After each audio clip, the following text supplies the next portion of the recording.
আজ শারমিনের বিয়ে। শারমিনের জীবনে নতুন অধ্যায় শুরু হচ্ছে। লাল শাড়ি, সোনা গয়না, সে এক রাজকন্যার মতোই দেখাচ্ছে।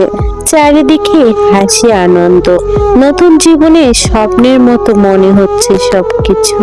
সবাই বলছিল তুই কত ভাগ্যবতী, কিন্তু সে জানে না এই হাসির আড়ালে তার জীবনে কি অপেক্ষা করছে।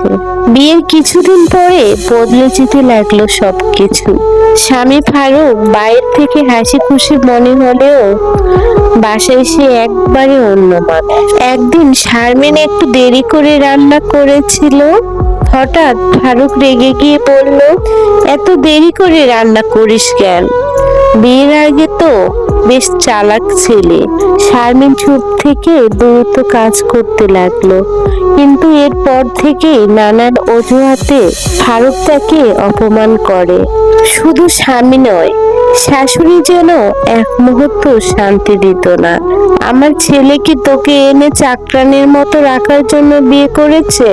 তোর বাবার বাড়িতে তো কিছুই দিতে পারে নাই, এত দারিদ্র ঘরের মেয়েকে আনলাম কেন? শারমিন অবাক হয়ে দেখলো যে মানুষগুলো বিয়ের আগে তাকে বউ হিসেবে আদর করবে বলেছিল, তারাই আজ তাকে সহ্য করতে পারছে না। দিন যেতে লাগলো, ফারুকের মেজাজ আরো খারাপ হতে লাগলো। একদিন হঠাৎ সে শারমিনকে ধাক্কা মেরে ফেলে দিল। তোকে সহ্য করতে পারছি না, তুই আমার জন্য অভিশাপ। শারমিন কাঁদতে কাঁদতে বলল, আমার কি দোষ ছিল? শুধু অপমান, গালাগালি আর মারধর। একদিন অনেক সহ্য করার পরে শারমিন সিদ্ধান্ত নিল এভাবে আর বাঁচা যায় না। সেই বাড়ি ছেড়ে চলে গেল বাবার বাড়ি।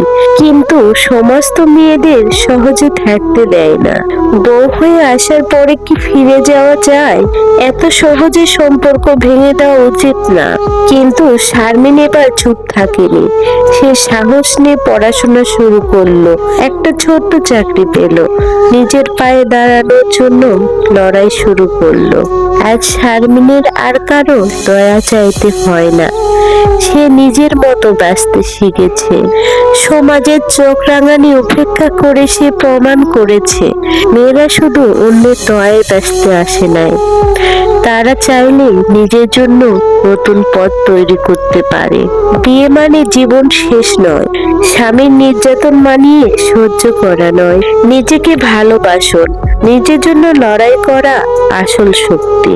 ভিডিওটি কেমন লেগেছে জানাতে ভুলবেন না।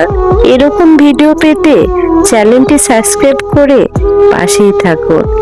ধন্যবাদ সবাইকে।